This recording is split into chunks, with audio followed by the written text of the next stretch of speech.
Advertencia. Este video es solo para fines educativos y documentales.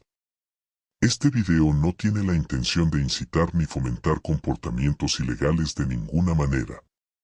Se han hecho todos los esfuerzos para eliminar cualquier contenido que viole las normas de la comunidad de YouTube. Jiro Fey, el rey de Villa Duarte. En República Dominicana, Villa Duarte no es un lugar que aparece en los titulares por buenas razones. Ubicado en Santo Domingo Este, es un sector marcado por la pobreza, el crimen y un código de silencio implacable. Es un lugar donde los niños ven violencia antes de aprender a multiplicar. Donde la reputación es tu moneda, y la traición siempre se espera. Este fue el mundo en el que nació Eric Killer, más tarde conocido como Jiro Fey. Desde pequeño, Villa Duarte no fue solo su hogar, fue su campo de batalla. Creció en las mismas calles que se llevaron a su padre, las mismas calles donde los amigos desaparecían sin aviso. Este entorno no perdona la debilidad. Te forma, te endurece, y si no te adaptas rápido, terminas enterrado o en el olvido. Para Jiro, no había ilusiones.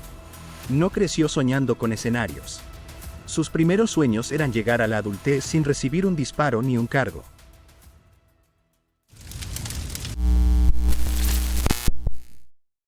La sombra de Viti Fey.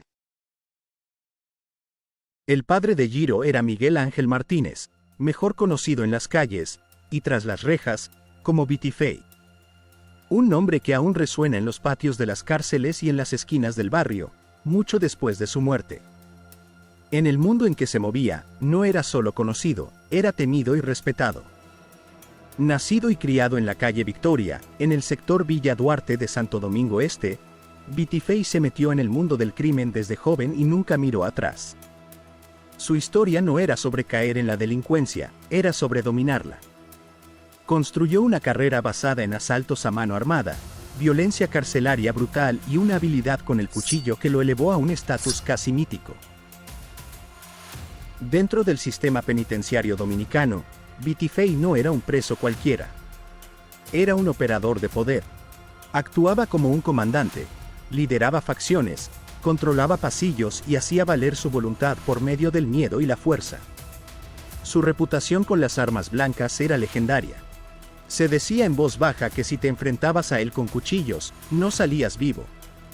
Eso lo convertía en una amenaza, y en una leyenda tras las rejas. Incluso personal de alto rango en las prisiones conocía su nombre y lo que representaba. Fuera de los muros de la cárcel, Viti Fey era presuntamente el líder de una organización criminal mortal, con base a Huachupita, donde supuestamente, junto a un hombre llamado Denny el Blanco, formó una banda que actuaba con eficiencia aterradora. Con frecuencia, se disfrazaban de militares o policías, usaban chalecos antibalas y armas de alto calibre para allanar viviendas, robar negocios y ejecutar asesinatos. Su historial incluía más de 30 asaltos violentos, al menos 11 asesinatos confirmados, y múltiples secuestros, incluso el de un ciudadano holandés.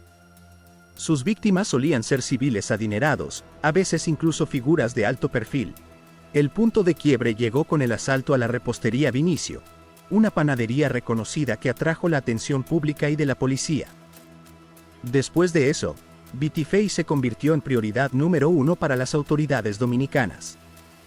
El 17 de diciembre de 2010, la policía lo localizó en el ensanche Altagracia de Cotuí. Allí, en un tiroteo con las fuerzas del orden, fue abatido, junto a 2 de sus lugartenientes armados. El coronel Guillermo Báez Hubiera resultó herido en el operativo. Las autoridades confiscaron pistolas ilegales, una escopeta y un revólver en la escena. Fue el final oficial de un capítulo violento, al menos en el papel. Para la mayoría, la muerte de Viti Fey fue el cierre de un expediente criminal. Pero para su hijo Jiro, fue algo completamente distinto. Aún era un niño cuando las balas pusieron fin a la historia de su padre. Pero esas mismas balas escribieron las primeras líneas de la suya. Porque Jiro no solo heredó un nombre, heredó expectativas. Los primeros sueños de Jiro no eran de éxito, eran de sobrevivencia. de llegar a la adultez sin recibir un balazo o sin una condena. Pero las calles tenían otros planes. La leyenda de su padre no solo flotaba sobre él, se convirtió en un guión. Y cuando creces en el eco de un mito, no puedes elegir tu papel. Lo heredas, lo vives, o te devora por completo.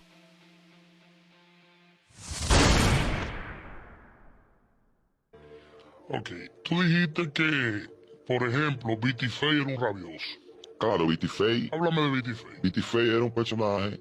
Vitifei era un personaje que yo lo admiraba porque hay gente que son rabiosos y guapos. Él consumía, no sé qué era lo que consumía, yo sé que estaba rápido, pero el tipo se paraba. Y llegó a alcanzar en el tiraje un rango de general. Porque con el tiempo lo llegué a ver y en verdad daba miedo taparse al lado de él. ¿Por qué? Porque era un tipo que andaba bien armado. Era un tipo que tenía dos cojones bien puestos y estaba con lo que saben en el tigueraje. Entonces, está bien, le tocó, se murió, pero demostró dentro de la prisión que era un comandante y en la calle siguió siendo comandante.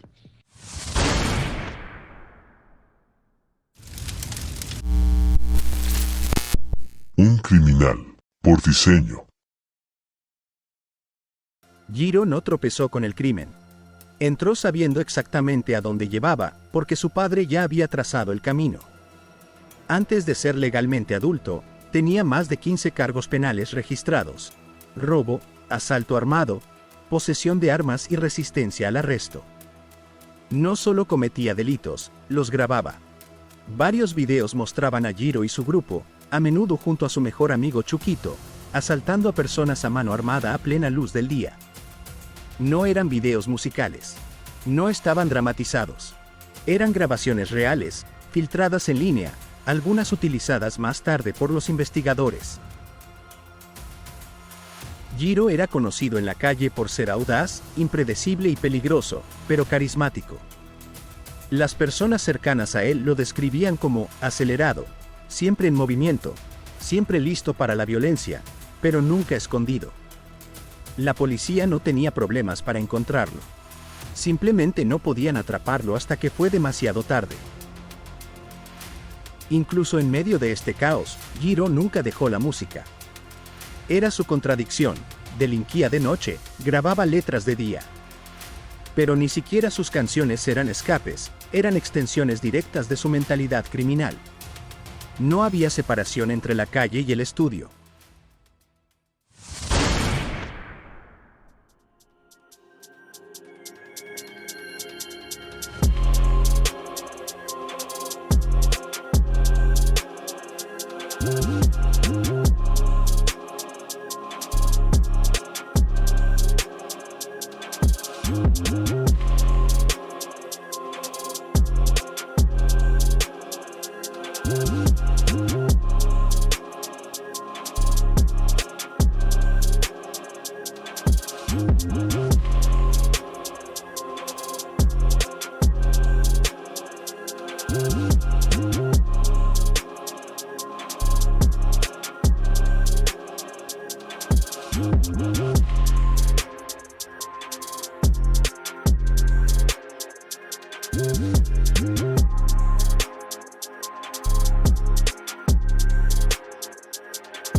Una canción, una confesión.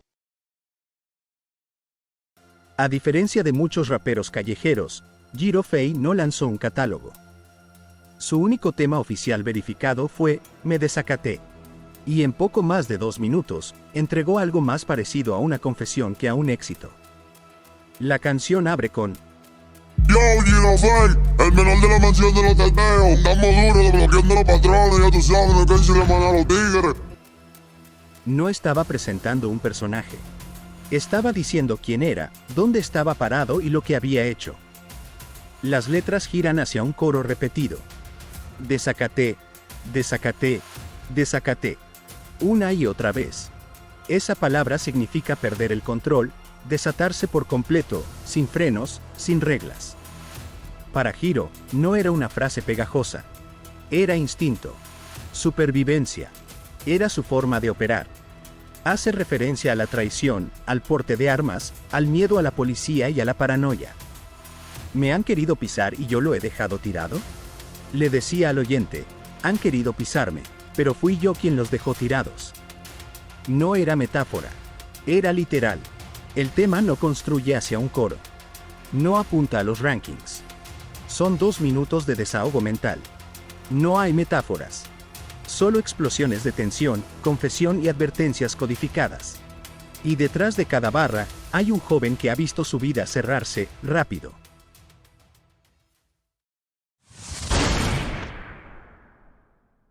Uno de los sueños de Jiro Fay era ser artista. Grabó varios temas que lo dieron un poco a conocer. Pero este sueño se vio frustrado con su muerte el 1 de junio del 2024 a manos de la Policía Nacional. Eric se enfrentó a una patrulla de la Policía Nacional, cayendo abatido y propinándole un impacto de bala a un sargento. Eric era tan solo un niño, ni siquiera sobrepasaba los 20 años, pero sus sueños musicales y su vida se vieron tronchados y empañados por la delincuencia.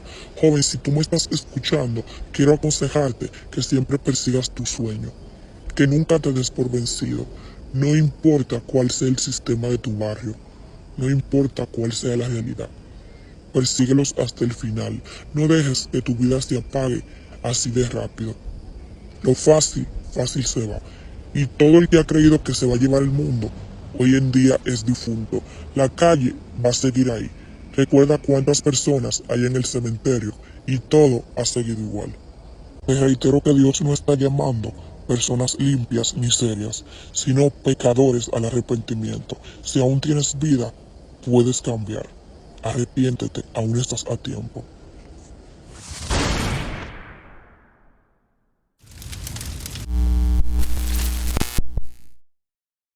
La trampa. A inicios de 2024, la presión sobre Jiro ya no era local. Lo estaban rastreando.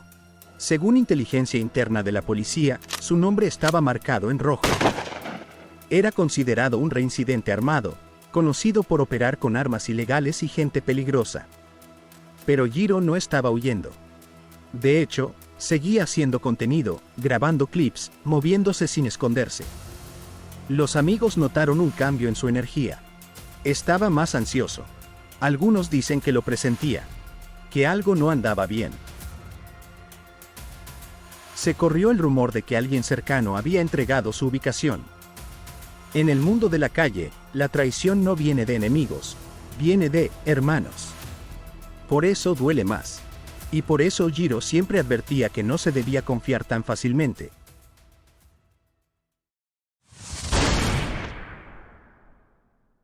Con la policía y con todo el mundo, manito. ¿Me entiendes? Cuando la muerte de Jiro fue, yo estuve con él ahí mismo en la misma casa. Cuando él lo mataron, cuando llegó el operativo. Él era de aquí de Villa Duarte. De aquí de Villa Duarte. La mamá vive ahí mismo. Cuando él lo mataron, nosotros estábamos en un Airbnb, era. Ya tú sabes. Nosotros estábamos en un Airbnb. Él se lo presentía porque hay un refrán que dice como que cuando está llegando tu muerte, tú como que te lo presientes. Porque él estaba muy inquieto desde la mañana.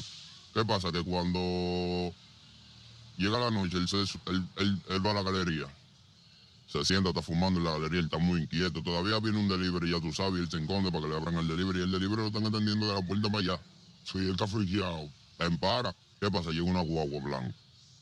Él me dice a la policía, pero que yo no estaba muy claro de que él andaba haciendo tanta cosa mal, ¿me entiendes?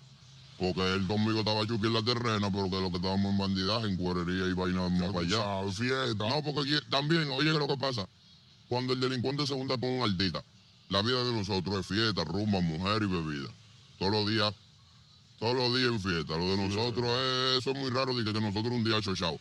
Cuando el delincuente se junta con un artista, ronca demasiado. Te digo por qué. Porque se olvida de que tiene problemas, de que lo andan buscando.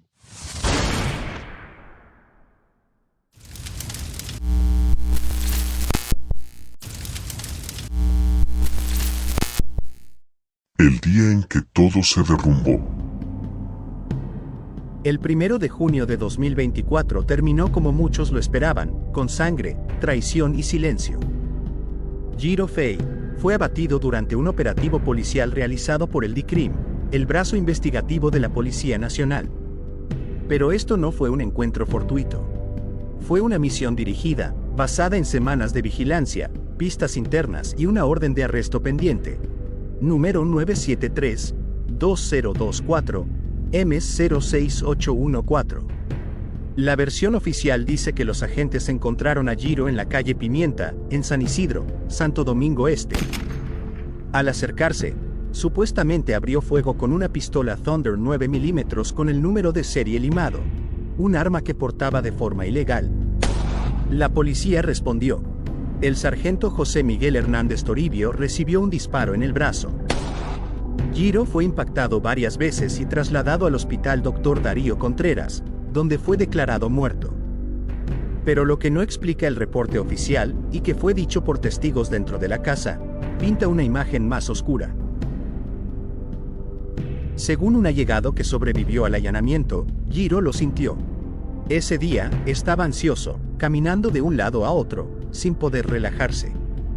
Minutos después, una van blanca se estacionó. No era la cena, era el DICRIM. Cuando entraron, Jiro corrió a la azotea, intentando escapar lo inevitable. Según el testigo, la policía entró con fuerza total, rifles, cascos y órdenes de traerlo vivo o muerto. En segundos, estaba rodeado. Algunos insisten en que nunca disparó. Otros dicen que fue emboscado. Lo que sí se confirma, nunca bajó de ese techo con vida. Tenía menos de 25. Un niño por edad. Un hombre por experiencia. Y en esos momentos finales, la paranoia se convirtió en profecía. Traicionado desde adentro. Lo que rompió el silencio tras su muerte no fueron solo las sirenas o los titulares, fue el rumor creciente de traición. Gente cercana a Jiro sostenía una teoría consistente. Alguien en su círculo lo vendió. Y esa teoría tenía peso. Antes del operativo, había llamado a alguien para que le llevara una pistola y un poco de hierba. Cuando esa persona confirmó que ya estaba llegando, la van blanca ya estaba allí. La policía ya rodeaba la casa. No fue coincidencia, fue una traición coordinada. Y Jiro lo supo. El mismo amigo, que debía llevarle protección, probablemente fue quien marcó sus coordenadas. La misma persona que pudo haber compartido tragos con él horas antes, también firmó su sentencia de muerte. En la calle, esto no es raro. El enemigo no necesita dispararte cuando tu amigo puede entregar tu ubicación. Sus últimos momentos no fueron solo violentos, estaban cargados con el sabor frío de la traición. Que nosotros un día chochao. Cuando el delincuente se junta con un artista, ronca demasiado. Te digo por qué. Porque se olvida de que tiene problemas, de que lo andan buscando. Y lo que se van en el mundo del artista, es claro. ¿Qué pasa? Cuando Jiro frenan a esa gente, él me dice, la policía, pero yo pienso que por tanto que hemos fumado, llaman a la policía, viene los grilles, los vainas, estamos tirando la hierbita por el inodoro. Ya tú sabes, estamos desesperados, pero él no se quiere quedar adentro. Y lo que me dice, cierra la puerta y sube para el techo. El envío era como un envío, como algo así, que sí. Ya tú sabes, no tenía nadie que para donde tú tiraste, porque eran primeras, todas, las que le quedaban alrededor. Ya tú sabes. Él se quedó en el techo entrancado. Cuando esa gente entraron, ya tú sabes, entraron 70 dicrines. Todo el mundo al piso, saco de golpe, preguntando por Jiro. Eran tantos que revisar la casa entera, no hallaron a Jiro. Y nosotros estábamos en la tercera. Después de la tercera iba al techo. Tú sabes, ellos subieron para el techo. Armaron su simulacro que ellos hacen, de que está tirando. Sin tirar. Y ya tú sabes, yo no me escuché los tiros. Ya. Chup. Ya tú sabes. Preso en el Felicidades por homicidio después de eso. ¿A ti? Sí, Palma que estaban conmigo ahí. ¿Y cómo tú saliste de ahí? Porque sos bobo. O sea, ¿cómo se dieron cuenta que tú no tenías que ver con ningún homicidio? Porque todo estaba claro. Ok. Todo estaba claro. Ok. No era yo solo que estaba ahí. Y todo el mundo sabía, su familia sabía, sus amigos sabían. Porque quien vendió a Giro fue una gente de confianza de él. Es que siempre tu confianza que te vende, pa. Un allegado no te va a vender. Siempre uno de adentro. ¿Me entiendes?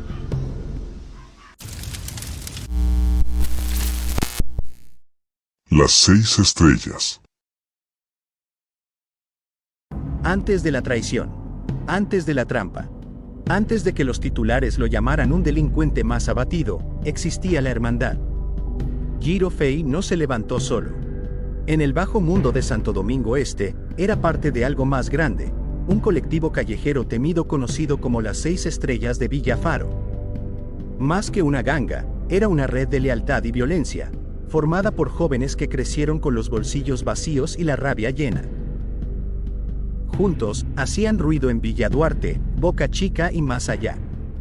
Si uno se movía, todos se movían. Si uno tenía un objetivo, todos aparecían. En un lugar donde el respeto se ganaba con miedo, las 6 estrellas se ganaron el suyo rápido. Sus operaciones eran coordinadas y sus robos audaces.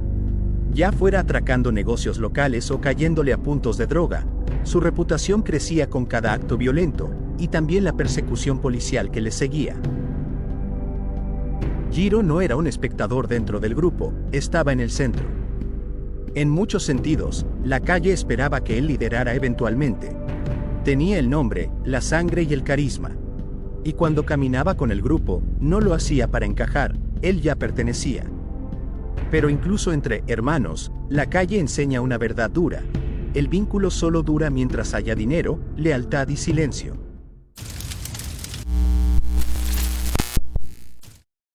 Impacto cultural. Antes de que la calle olvidara, el internet ya lo recordaba.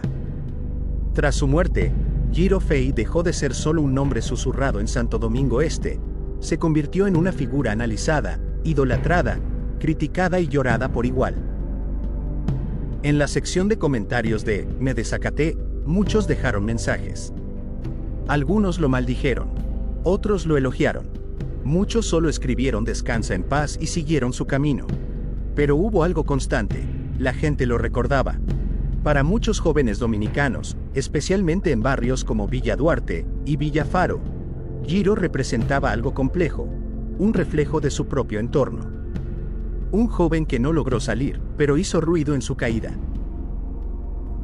Más allá de la canción, circularon imágenes y homenajes en internet. En plataformas de video corto y reuploads de YouTube, los clips de Giro generaron miles de reacciones. Gente mala, muy mala, él era puro puro. Los comentarios iban desde la admiración hasta el duelo, repitiendo una y otra vez la frase, Dios con nosotros. Se convirtió en una especie de elogio cifrado, parte oración, parte orgullo. La frase, bloque 6, en referencia a las 6 estrellas, se volvió una etiqueta cultural. Fans piden grabaciones inéditas. Otros publican homenajes en clave.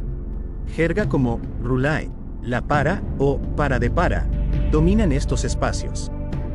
Es un lenguaje compartido por quienes se sienten conectados con la historia detrás de todo eso. Los emojis también cuentan parte del relato. El demonio representa fiereza o una valentía marcada por la calle. La paloma y el rosario indican luto. El corazón roto habla de lealtad y pérdida. Algunos incluso combinan frases religiosas con símbolos violentos, reflejo de una generación que mezcla fe con furia, identidad con caos. En las calles y los comentarios, muchos empezaron a comparar a Giro Fey con otros artistas urbanos jóvenes y polémicos, especialmente Honguito Guap. Veían la misma energía cruda, el mismo carisma callejero, el mismo destino trágico.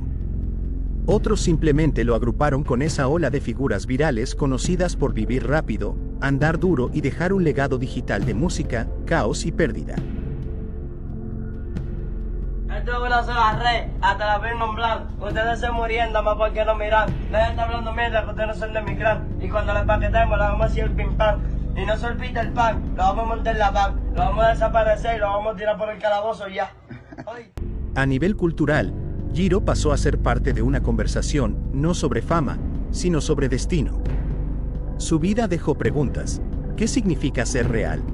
¿A quién se recuerda? ¿Y cuántos más seguirán ese mismo camino? En un país donde la fama musical a menudo se cruza con la notoriedad criminal, la historia de Jiro se volvió un espejo, no solo de una vida, sino de una generación criada entre la adrenalina, el trauma y la necesidad de ser recordada a cualquier costo.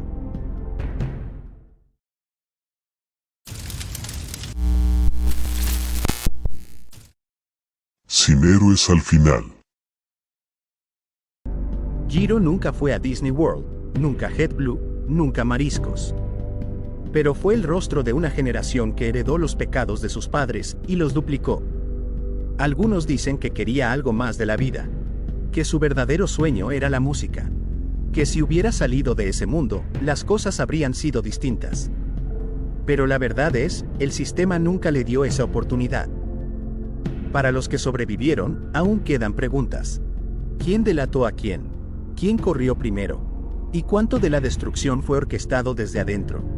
Las 6 estrellas nunca tuvieron un plan de retiro.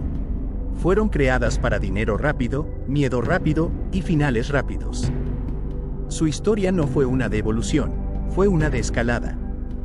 Y como todo lo que sube demasiado rápido, se quemaron con fuerza. Lo que quedó fue el silencio. Los grafitis con sus nombres. Los comentarios en redes sociales recordando sus muertes. Y los barrios, aún recuperándose de la violencia que desataron. El capítulo de Jiro Fey en esa historia ya estaba cerrado, pero en las calles donde una vez se movió, todavía resuenan los ecos de su voz y su presencia. No como una advertencia, sino como un recordatorio sombrío. Las estrellas que brillan demasiado rápido, rara vez sobreviven la noche.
Es testimonio de que los relatos que contamos sobre el crimen rara vez tratan solo de una persona, tratan de todos los que contamos el relato.